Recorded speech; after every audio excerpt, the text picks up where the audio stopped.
Olá, pessoal. No vídeo de hoje nós vamos falar um pouquinho sobre como a conjugalidade transforma as subjetividades dos parceiros. É um tema mais teórico, embora eu vá trazer uma pequena configuração da clínica para explicar isso para vocês. Para você que está chegando agora, eu sou Denise Magalhães, psicóloga, diretora do ITF-MG. Esse aqui é um canal onde a gente trabalha os temas da terapia de família e casal. Nós temos um curso de formação totalmente online. As aulas são ao vivo, temos vários professores, você pode fazer estágio, supervisão. Você que é psicólogo ou psicanalista e quer aprender essa área, entre em contato com a gente, ok? Então, convido vocês a seguir as nossas redes sociais, onde a gente coloca bastante conteúdo gratuito sobre a clínica de casal. E hoje a gente vai focar um pouquinho nesse tema, como a conjugalidade é um espaço onde as subjetividades dos parceiros podem ser transformadas. Nós vamos falar hoje na possibilidade da transformação. Tem vezes que a conjugalidade ela funciona para estagnação do crescimento individual. Não é o que nós vamos falar hoje. Então, quando a gente pensa numa conjugalidade com uma função terapêutica, a gente vai falar de uma conjugalidade que convida cada elemento do par a reelaborar conflitos primitivos, a revisitar identificações infantis que cada um naturalmente tem, ou seja, esse espaço conjugal convida os sujeitos parceiros a recriarem modos de ser e se relacionar. Não é muito difícil a gente compreender esse espaço de transformação das subjetividades. Esse espaço, o nome é interessante, transicional, de transição, de transformação das subjetividades. É fácil, o raciocínio é tranquilo da gente fazer. Para cada elemento do par criar um novo jeito de estar na vida, quando a gente fala novo jeito, são novas formas, né? Aparar uma aresta, conseguir lidar melhor com uma situação que anteriormente era uma situação difícil, que a pessoa não conseguia nem fazer reflexão, pensar sobre ela. Isso que é criar novos modos de ser e se relacionar. A gente precisa, portanto, de dois elementos. Olha como a coisa é um tanto quanto simples, mas na prática, no exemplo que eu vou dar, vocês vão ver o entrave. Vamos começar com a ideia mais lógica, organizada. Dois elementos são necessários. Um elemento relacionado ao meu par e o outro relacionado a mim mesma. Porque esse espaço transicional é um espaço que não é nem só meu, nem só do outro. Então, é um espaço que contém as duas individualidades dentro da mesma bolha. E nesse espaço, essas duas individualidades mesclam conteúdos. O que é do outro e o que seria meu. Vamos ao exemplo. Vamos supor que eu seja uma pessoa onde eu guarde a minha fragilidade comigo. Eu até reconheço que, por exemplo, em alguns momentos eu estou mais triste, em alguns momentos eu estou mais cansada, mas eu não apresento essa minha conexão comigo, inclusive para o meu parceiro. Eu consigo perceber, mas não consigo apresentar. Então aí a gente já está falando que a Denise possui nos termos técnicos, a partir da abordagem winnicottiana, um falso self. Esse nome, esse conceito falso self é um conceito bem batido, bem dentro do senso comum. Falso self é aquilo que não é o self verdadeiro. Então, é aquela minha capa que eu uso para apresentação, inclusive para o meu parceiro.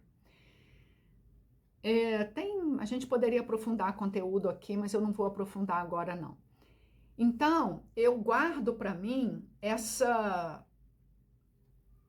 esse jeito mais vulnerável, eu não apresento esse jeito mais vulnerável. Portanto, qual o jeito que eu apresento no meu cotidiano? Eu sou mais resolutiva, eu sou mais disponível, eu sou mais prestativa, ok? Então, eu sou uma pessoa, para quem vê, uma pessoa bem resolvida, essa é uma boa expressão. Meu parceiro vê a Denise também muito bem resolvida. Mas, voltando ao início do vídeo, eu estou falando que esse espaço conjugal é um espaço de elaboração das subjetividades dos parceiros, quando bem tratado, né? Quando ele produz crescimento. Então, dentro dessas minhas características que eu estou apresentando para vocês, eu, por exemplo, na conjugalidade, eu poderia apresentar para o meu parceiro minhas fragilidades, minhas vulnerabilidades com mais frequência. Eu poderia depositar mais confiança nesse espaço, tá? Transicional, no espaço conjugal, ou seja, mais confiança no meu parceiro e vez que outra, ou com mais frequência, falar, olha, não estou me sentindo bem, não estou disponível, ou estou triste, ou estou chateada, e tem várias tarefas que eu não vou conseguir dar conta, até tarefas da casa, vamos dizer assim. E seria uma forma de apresentar a minha vulnerabilidade para o meu parceiro. Agora, para eu apresentar essa vulnerabilidade, primeiro eu preciso confiar. Mas o processo da confiança não é uma coisa que vem assim, de fora para dentro.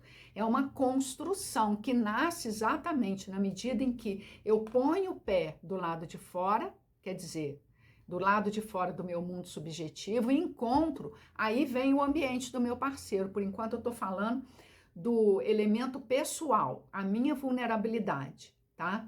Agora, quando eu entrego parte da minha vulnerabilidade para o meu parceiro, eu estou, e ele acolhe, aí vem o elemento dele, eu estou criando um vínculo de confiança, porque eu entreguei e ele acolheu. Se isso acontece várias vezes no processo conjugal, eu tenho uma conjugalidade que vai promover em mim o contato com as minhas vulnerabilidades de uma forma mais frequente. Por quê? Porque quando eu faço contato, quando eu entrego as minhas fragilidades, né, na frente do outro, do meu parceiro, ele acolhe. E o que é, Denise, acolher a vulnerabilidade? No caso aí do primeiro, que eu estou trazendo esse exemplo aqui, como se fosse eu, a minha vulnerabilidade, seria compreender. É o que a gente faz na clínica, seria estar perto. Às vezes nada dizer, não precisa dizer nada, mas simplesmente poder se mostrar presente. Então, para mim, que apresento a vulnerabilidade, eu teria uma presença afetiva, sem cobrança, sem falar anda rápido, levanta, sai dessa, porque a vida segue. Isso é uma cobrança totalmente na direção contrária à minha entrega, concorda? Então, se eu tenho um parceiro que me acolhe, que aceita, que escuta, que está presente, eu consigo com mais frequência apresentar as minhas vulnerabilidades. E paradoxalmente, quando a gente apresenta as nossas vulnerabilidades, meu elemento, que é apresentar a vulnerabilidade, elemento do outro, que é o ambiente favorável. Então, ele acolhe essa vulnerabilidade. Quando a gente tem um encontro desses dois elementos no espaço conjugal, Paradoxalmente, existe a possibilidade de eu me fortalecer, porque o processo de crescimento se dá exatamente quando a gente desentrava essas vulnerabilidades. E elas, muitas vezes, pessoal, não precisam de psicoterapia, precisam de presença. Muitas vezes, diferente do que algumas pessoas falam. Uma boa amizade, uma boa companhia, um bom grupo em torno que acolha a vulnerabilidade do outro é um espaço terapêutico para a pessoa crescer. E pessoas vulneráveis, pessoas frágeis, somos todos nós, né? Então eu trouxe para vocês um exemplo. Agora eu vou mostrar como que pode acontecer um entrave nesse espaço transicional. Vamos supor que está acontecendo nessa conjugalidade essa possibilidade de crescimento, de um apresentar sua vulnerabilidade e o outro acolher, mas em algum momento a minha demanda fica maior do que a possibilidade do outro acolher.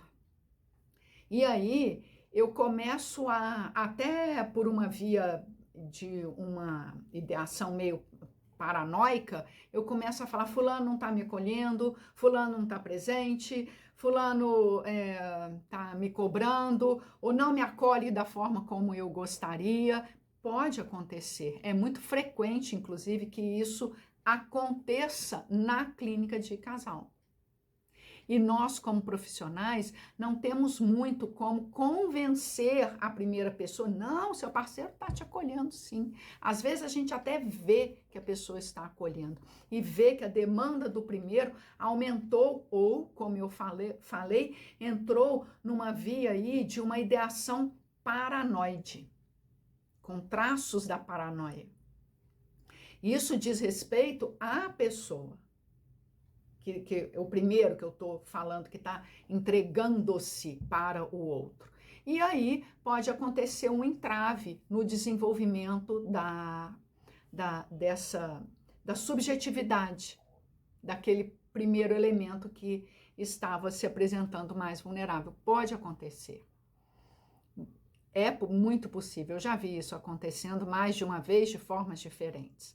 Então, eu trouxe para vocês o que o profissional precisa fazer, só para concluir o raciocínio. Ele precisa ajudar, eu estou falando na clínica de casal, ele precisa ajudar esse que se defendeu, que se recolheu, a trabalhar mais na defesa, ajudar ele a acalmar um pouco aquelas defesas, para ele voltar, porque ele está falando que ele encostou num núcleo mais doloroso. Isso que né? Quando a gente encosta no núcleo mais doloroso, o que a gente estava entregando, a gente passa a segurar, por medo.